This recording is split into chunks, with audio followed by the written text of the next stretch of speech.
There have been rumors that Hillary Clinton has her body doubles. She and her campaign haven't acknowledged those claims. And so-called conspiracy theorists have been unable to show any objective evidence. It seems that no one has come up with scientific evidence to show the existence of fake Hillary.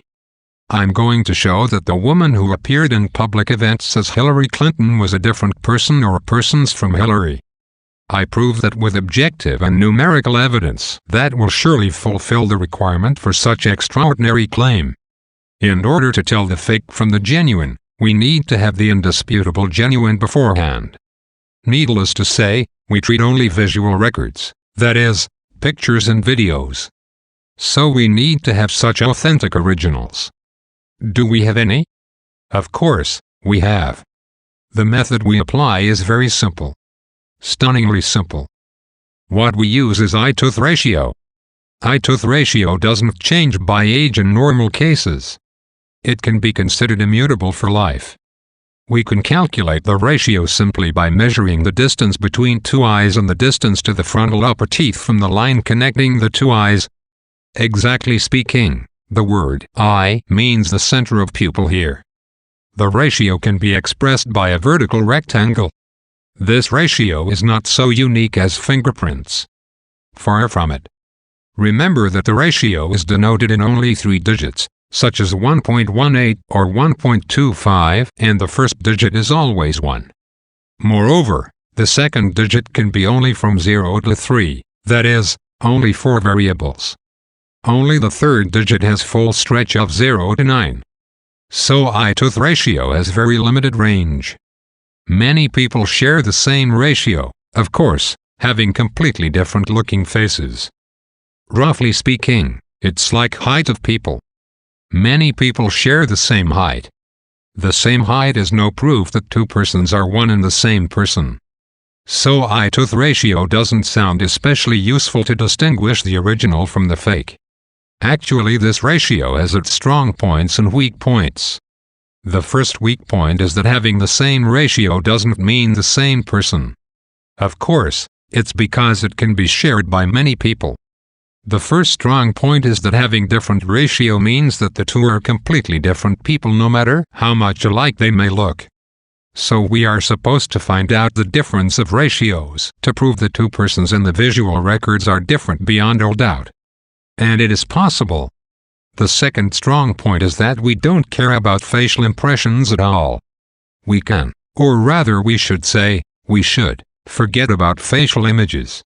We don't have to compare each facial characteristic of the two persons in pictures. We only have to measure eye-tooth ratios alone. Very simple job. And this procedure often reveals unexpected results.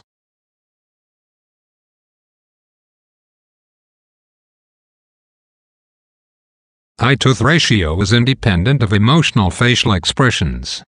Eye-tooth ratio is based on 2 lengths. One is the distance between the centers of the both eyes. This distance is almost immutable and reliable. Even plastic surgery can't alter the position of eyeballs. No surgeon would dare to perform such operation that may entail tremendous risk not only on the patient but also on his own professional career. The other length is determined by the edge of the upper teeth.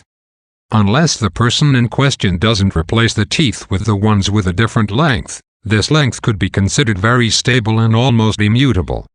But the face to be measured must show frontal upper teeth.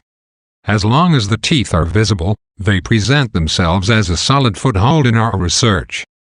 The bottom line of the rectangle should be placed at the place where it scarcely touches the edge of the teeth on purpose. If it does, the line will obfuscate the edge where the teeth end. Eye-tooth ratio can reveal unexpected difference between faces which most people consider the same. Simply put, it can expose fakes where people expect the genuine one to be. The ratio is by definition numerical values. Even if the two values under inspection are different, the difference can be very small. When the two values are very close and within error range, it is difficult to decide. But when the difference is above error range and can be considered substantial, the verdict is irreversible. The difference of ratio really matters much. Is the difference small or big? If it is within error range, we might be able to ignore it. But if it is beyond error range, we should take it into account.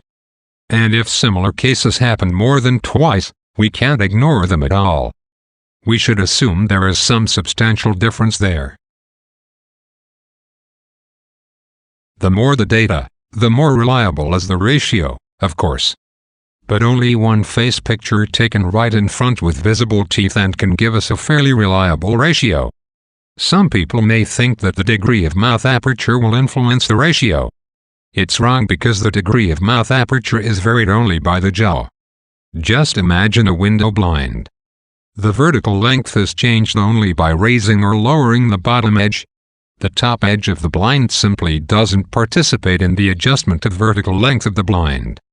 So no matter how wide open the mouth is in a face picture, it doesn't affect the ratio in the least.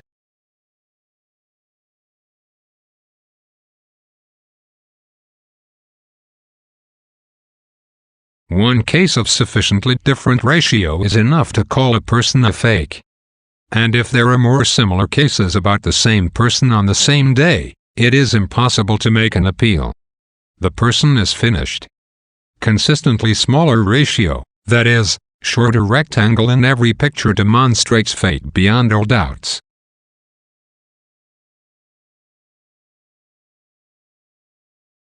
People are stealthily manipulated by mainstream media incessantly daily.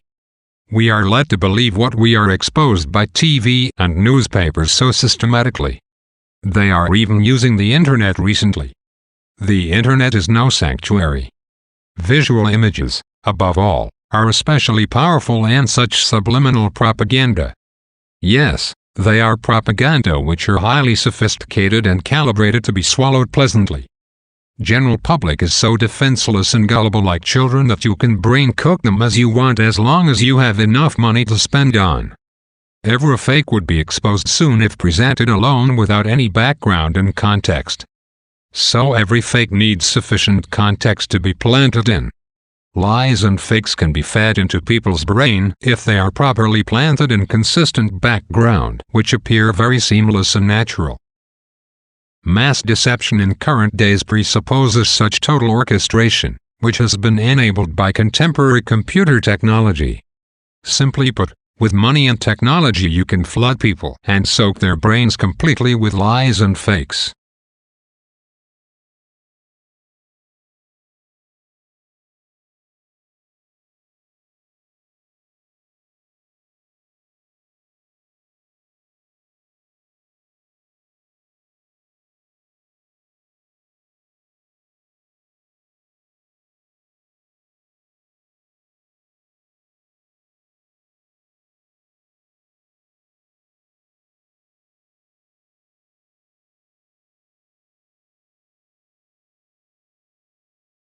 Contemporary propaganda is invisible. It's not noticed as such by ordinary people.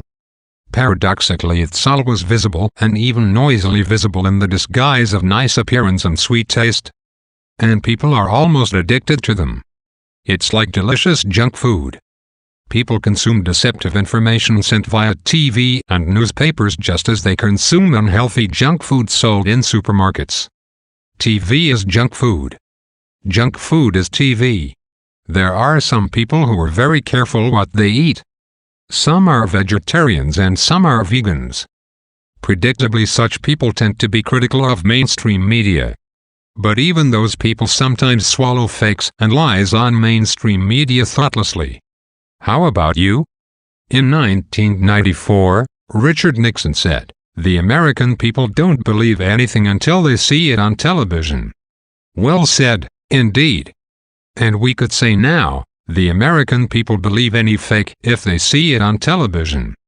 To know the truth is in many cases embarrassing because it is to admit you have been wrong.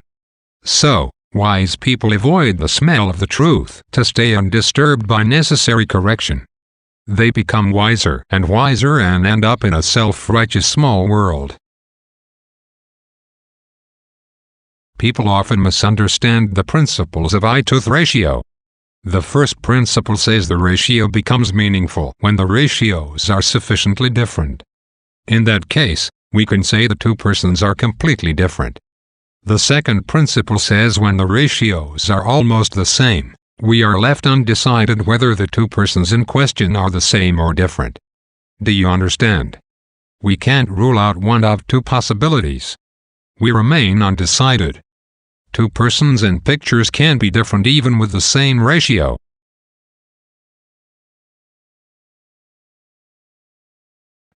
People are fooled not because the visual image actually looks indistinguishably similar to the original.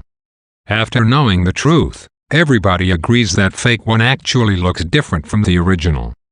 They are fooled simply because they are totally defenseless against malicious fabrication and deceptive manipulation.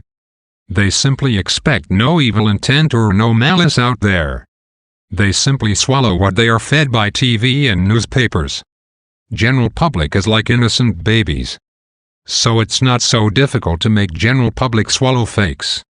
Fakes need not be so perfect because situational necessity urge people to swallow fakes without doubting or checking. Such situation is systematically orchestrated by mainstream media. When the chairman introduces Hillary Clinton, it must be Hillary Clinton. Before his introduction, people have already expectation to see her. Babies are hungry and feeding bottles are thrust. Fake is a lie. And the bigger a lie, the more unlikely to be exposed. Only rich people can afford such a big lie to overcome their hidden trouble. Well-orchestrated fake is necessary to hide scandalous unavailability of the original. The original might be hardly functional or simply might not exist any longer. There seem to be more than one fake Hillary. Of course, only one appears on the same day, but another may appear on a different event a few weeks later. Might sound like a very risky schedule, but there's no problem because people will interpret the difference as a result of cosmetics. It takes tremendous cost and intricate schedule management to execute such a multiple fake operation. It's a grand hoax to be conducted with highest secrecy. The potential fake Hillarys must have been searched via various channels and offered a huge amount of reward. 3 basic agreements must have been made. Firstly, agreement of undergoing plastic surgery. It would have been impossible to pass as Hillary without some amount of plastic surgery. That means throwing away their own faces to become much more Hillary-like. Hillary Clinton can afford to pay as much as they want for reward. Second agreement must have to take intensive lessons to be able to behave and talk like Hillary. Without such good amount of training, it would have been impossible to pass as Hillary even after plastic surgery. Third agreement is, needless to say, strict gag order. Their lives are under constant surveillance of undercover spies. Hillary is a very suspicious woman and never fails to have them spied and reported. You may wonder why use fakes at the risk of such possible disclosure. Hillary is actually very ill and has been much less functional as the commander-in-chief of a superpower on the globe. She knows it. So she desperately needed dummies to hide her own inconvenient reality in order to be the first female president of the United States. Secretary Clinton. Woo! Okay.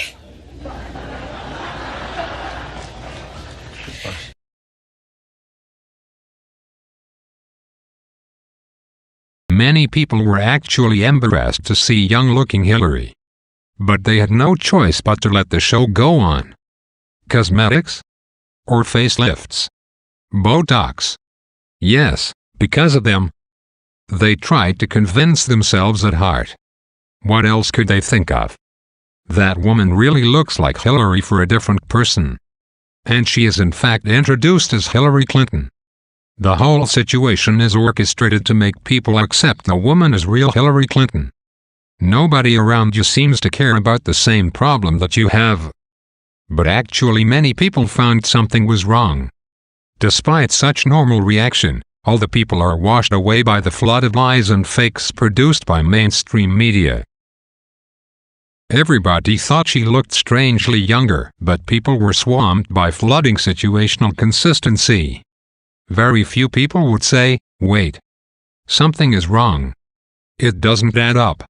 TV would not allow you to stop and check.